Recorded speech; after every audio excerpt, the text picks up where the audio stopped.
Kata Kabassi, je vous donne des stratégies dans le marketing digital. Je vous aide à booster en fait vos ventes en ligne. Alors si c'est la première fois que tu tombes sur cette vidéo, abonne-toi, partage, commente et laisse-moi un message. Aujourd'hui, nous allons parler toujours de la vente en ligne. J'avais déjà fait une vidéo précédente où je parlais des 3 clés que vous pouvez utiliser pour réussir votre vente en ligne. Donc j'ai l'impression en fait que ça n'a pas été comprise. Donc je vais repréciser certaines choses. Dans la vente en ligne, ce qui est très important et très capital, c'est la solution que vous apportez. Si vous voulez vite réussir votre vente en ligne, vous devez trouver un produit qui vient résoudre en fait un besoin. Vous ne pouvez plus prendre des produits qui vous intéressent ou bien une activité, une passion qui vous intéresse, alors qu'en réalité, ça n'apporte pas une valeur ajoutée en fait à votre communauté ou à votre clientèle. Donc, vous devez aller chercher un produit qui vient résoudre en fait un problème. Dès que vous arrivez à déceler en fait le produit qui résout un problème, c'est que vous apportez une solution. À cette solution, il y a déjà des cibles destinées pour ça. Et tout ce Je prends le cas par exemple d'un enfant et d'un adulte.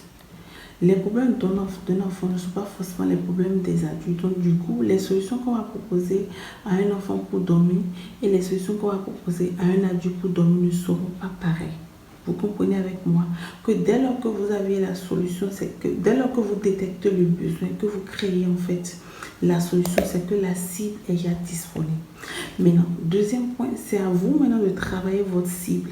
Quand je parle de travailler votre cible, en fait, le produit que vous avez fait sortir, ça concerne les enfants de tel âge à quel âge en fait. Est-ce que c'est les enfants de 0 à 3 mois?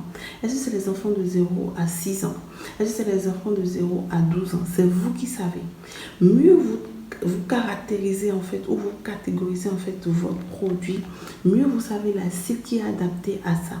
Dès lors que vous définissez la cible et tout, vous allez commencer maintenant par travailler, par éduquer cette cible-là. De sorte à ce que cette cible-là soit informée que vous avez apporté une solution pour elle. Donc c'est vous qui mettez en place des stratégies de proximité pour être peut-être plus proche en fait de cette cible. Les stratégies de visibilité, si c'est en ligne, vous estimez que votre cible est en ligne.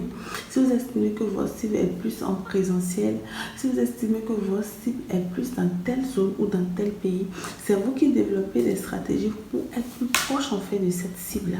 Parce que mieux vous serez proche d'eux, mieux vous allez vendre. C'est vous qui développez des circuits de distribution, des ventes de proximité, des ventes en détail ou des ventes en gros pour pouvoir atteindre en fait cette cible et tout. Donc je voulais vraiment insister sur ces 2 points déjà là. Parce que si vous arrivez à travailler sur ces 2 points, il vous restera qu'à développer maintenant des stratégies pour les réseaux sociaux, si c'est les réseaux sociaux ou les médias sociaux qui vous intéressent, ou les stratégies concernant le marketing d'influence, si vous avez besoin qu'une figure en fait s'occupe en fait de représenter l'image en fait de votre produit, etc. Donc tout se fait progressivement et tout un travail c'est tout un plan, c'est tout un travail que vous faites. Et c'est dès lors que tout est prêt, en fait, que vous lancez ça de façon officielle et tout.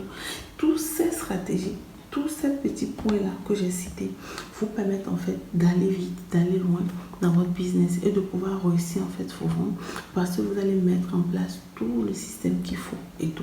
Donc c'est toujours mieux de bâtir le système pour savoir où est-ce qu'on va et de pouvoir savoir se définir, se fixer des objectifs et de pouvoir savoir qu'à tel moment nous serons à tel niveau, nous aurons déjà écoulé tel nombre de produits, nous aurons déjà tel chiffre d'affaires, nous aurons déjà atteint tel nombre de populations en termes de clients, en termes de portefeuille. Par rapport à ça, nous allons développer une stratégie de fidélisation, une stratégie de en fait, tout se fait progressivement. Donc déjà, travailler sur ces 2 points ou 3 points là sur lesquels j'ai vraiment insisté pour vraiment réussir facilement vos ventes. Tant que la solution n'est pas claire, tant que la cible n'est pas claire, vous aurez du mal à définir une stratégie et vous aurez vraiment du mal à vendre. Et c'est très capital dès lors que vous êtes sur les réseaux sociaux et que vous avez fait le travail de base de pouvoir vendre et de pouvoir vivre en fait de votre création.